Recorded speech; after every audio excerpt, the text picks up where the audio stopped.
Hello friends, പുതിയൊരു വീഡിയോയിലേക്ക് സ്വാഗതം. ഇന്നത്തെ വീഡിയോയിൽ നമ്മൾ നോക്കുന്നത് ഇതേപോലെ 2 ബോട്ടിൽസൊക്കെ ഒരേ സമയം തൂക്കി പിടിക്കാൻ പറ്റുന്ന ഒരു സിമ്പിളായിട്ടുള്ള ഒരു കെട്ടാണ്. അപ്പോൾ എങ്ങനെ കെട്ടാൻ നോക്കാം.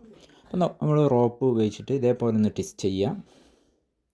ഇതിൻ്റെ കുറച്ചപ്പുറത്തായിട്ട് നേരെ ഓപ്പോസിറ്റ് സൈഡിലേക്ക് ഇങ്ങനെ ട്വിസ്റ്റ് ചെയ്യുക. എന്നിട്ട് ഇത് രണ്ടും കൂടി ഇങ്ങനെ ഇതേപോലെ വെക്കുക, ചേർത്ത് വെക്കുക.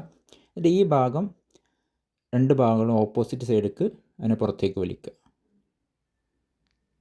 അപ്പോൾ ഇതേപോലെ 2 ലൂപ്പ് കിട്ടും.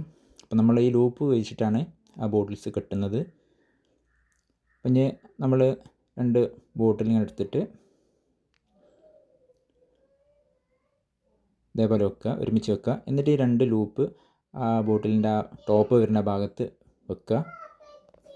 എന്നിട്ട് വലിച്ച് ടൈറ്റാക്കുക. വലിച്ച് ടൈറ്റാക്കിയാൽ ആ കെട്ട് നല്ല ടൈറ്റാവും. ഇനി നമുക്ക് ഇതേപോലെ ഈ പാത്രം ബോട്ടിൽസൊക്കെ ഇങ്ങനെ തൂക്കി പിടിച്ച് കൊണ്ടുപോകാൻ സിമ്പിളാണ്. ഓക്കെ, വീഡിയോ ഇഷ്ടപ്പെട്ടാൽ ലൈക്ക് ചെയ്യുക, ഫോളോ ചെയ്യുക. Thank you.